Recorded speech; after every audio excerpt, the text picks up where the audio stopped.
कंगना रनौत हे नाव कायमच वादाच्या भोवऱ्यात राहिलंय. कधी आपल्या अभिनयामुळे तर कधी वादग्रस्त वक्तव्यांमुळे वाद आणि कंगना यांचं जणू घट्ट नातं आहे. तिच्या अनेक वक्तव्यांमुळे ती अनेकांच्या नाराजीचं कारण बनलीय. एका कार्यक्रमात कंगना म्हणाली होती की भारताला 1947 साली मिळालेलं स्वातंत्र्य म्हणजे भीक होती. नरेंद्र मोदी यांनी पहिल्यांदा पंतप्रधान पदाची शपथ घेतली तेव्हा भारताला खरं स्वातंत्र्य मिळालं आणि या तिच्या वक्तव्यानंतर तिच्यावर देशभरातून टीका झाली. पण वादग्रस्त विधान करण्याची ही काही कंगनाची पहिलीच वेळ नाहीये. या आधीही कंगनाने अशी बरीच विधानं केली आहेत, ज्याने संपूर्ण देशाचं लक्ष वेधून घेतलंय. एखादा वाद स्वतःवर कसा ओढून घ्यायचा याचं परफेक्ट एक्झाम्पल म्हणजेच कंगना रनौत. सध्या कंगनाचं थप्पड प्रकरण चांगलंच चर्चेत आहे आणि याबद्दल तुम्ही नक्कीच ऐकलं असणार. आज आपण कंगनाच्या या प्रकरणाबद्दल जाणून घेणारच आहोत. त्याचबरोबर अशा घटना कोणत्या कोणत्या नेत्यांबरोबर झाल्यात याबद्दल पण जाणून घेणार आहोत. त्यामुळे हा व्हिडिओ शेवटपर्यंत नक्की बघा. नमस्कार, मी कृपा सपकाळ आणि तुम्ही पाहताय न्यूज अनकटचा विषय काय हा कार्यक्रम. बॉलिवूड क्वीन कंगना रनौत राजकारणात नशीब आजमावण्यासाठी पहिल्यांदाच मंडीतून रिंगणात उतरली. भाजपने कंगनाला तिच्या स्वतःच्या जिल्ह्यातून मंडी मतदारसंघातून उमेदवारी दिली होती. निवडणुकीत कंगनाने जोरदार प्रचार केला. काँग्रेसचे उमेदवार विक्रमादित्य सिंग यांना कंगनाने 74,000च्या मताधिक्याने पराभूत केलं.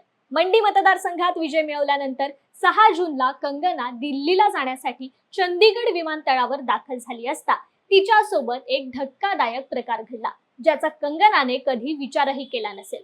चंदीगड विमानतळावर सुरक्षा तपासणी दरम्यान CISF महिला कॉन्स्टेबल कुलविंदर कौर यांनी कंगनाच्या कानाखाली लगावली. आता या प्रकरणात सुद्धा कंगनाचं एक वादग्रस्त वक्तव्य तिच्यावरच उलटलंय. दिल्लीमध्ये शेतकरी आंदोलन चालू होतं तेव्हा कंगनाने शेतकऱ्यांच्या विरोधात एक वक्तव्य केलं होतं की शेतकरी तिथे 100 रुपयांसाठी बसले आणि या वक्तव्याच्या रागातून CISF कुलविंदर कौर यांनी कंगनाच्या कानाखाली लगावली. यानंतर कुलविंदर कौर यांना निलंबित करण्यात आलं.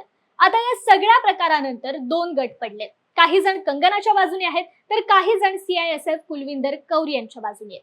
बॉलिवूड मधील अनेक सेलिब्रिटींनी कुलविंदर कौर यांना पाठिंबा दिलाय.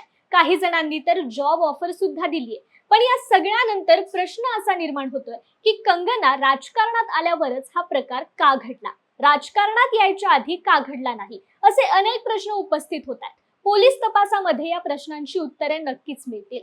आता आपण जाणून घेऊयात की राजकारणातल्या कोणत्या नेत्यांना अशा प्रकरणांना सामोरं जावं लागलंय.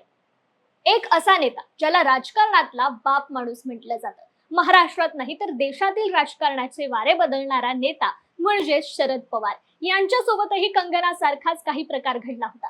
2011 मध्ये शरद पवारही दिल्लीतील NDMC सेंटरमध्ये एका कार्यक्रमात सहभागी झाले होते. तिथून बाहेर निघताना अरविंदर नावाच्या व्यक्तीने अचानक शरद पवारांवर हल्ला केला. पोलिसांनी आणि सुरक्षा रक्षकांनी तरुणाला ताब्यात घेतलं. त्यानंतर दिल्ली न्यायालयाने 2014 मध्ये त्याला गुन्हेगार घोषित केलं होतं. दिल्लीत ट्रान्सपोर्टर म्हणून काम करणाऱ्या अरविंदर सिंगने आपण महागाईमुळे आणि भ्रष्टाचाराने वैतागलो आहोत आणि योजना करून कृषी मंत्री शरद पवार यांच्यावर हल्ला करण्यात आला होता असं त्यांनी सांगितलं. याशिवाय त्याच्याकडे असलेलं धारदार शस्त्रही उपसलं होतं. पण सुरक्षा रक्षकांनी वेळीच प्रसंगावधान राखत त्याला दूर ढकललं होतं. असाच प्रकारचा हल्ला दिल्लीचे मुख्यमंत्री अरविंद केजरीवाल यांच्यावर सुद्धा झाला होता. पण केजरीवालांवर एकदा नाही तर अनेक वेळा असे हल्ले करण्यात आले.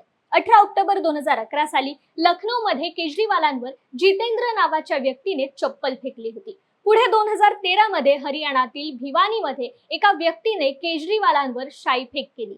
20 नोव्हेंबर 2018 मध्ये केजरीवालांवर दिल्ली सचिवालयात एका व्यक्तीने मिरची पूड फेकली होती. या व्यक्तीने केजरीवालांचा चष्मा हिसकावून डोळ्यात मिरची पूड टाकण्याचा प्रयत्न केला, पण हा हल्ला वेळीच रोखण्यात आला.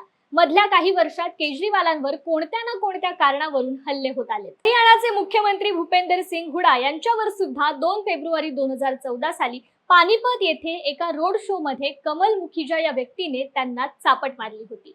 हल्लेखोर कमल मुखिजाला सुरक्षा कर्मचाऱ्यांनी तात्काळ पकडून ताब्यात घेतलं होतं.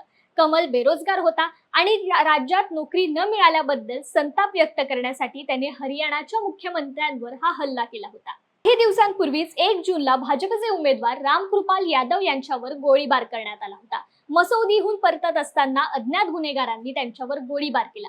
मात्र रामकृपाल या हल्ल्यातून थोडक्यात बचावले. त्यांच्यासोबत कारमधून प्रवास करणारा एक समर्थक जखमी झाला. आता या प्रकरणाचा पोलीस तपास करतायत. आता अशी प्रकरणं देशभरातील अनेक नेत्यांसोबत घडलीये. काही प्रकरणाचा तपास लागलाय तर काहींचा चालू आहे. पण सध्या कंगनाचं थप्पड प्रकरण देशभरात चांगलंच गाजतंय. आता हे प्रकरण कोणतं वळण घेते हे बघणं महत्वाचं ठरणार आहे. तत्पूर्वी इथेच थांबूयात. असे अनेक मुद्दे घेऊन आम्ही पुन्हा येऊ. तोपर्यंत तुम्ही पाहत राहा न्यूज अँड कटचा विषय काय हा कार्यक्रम.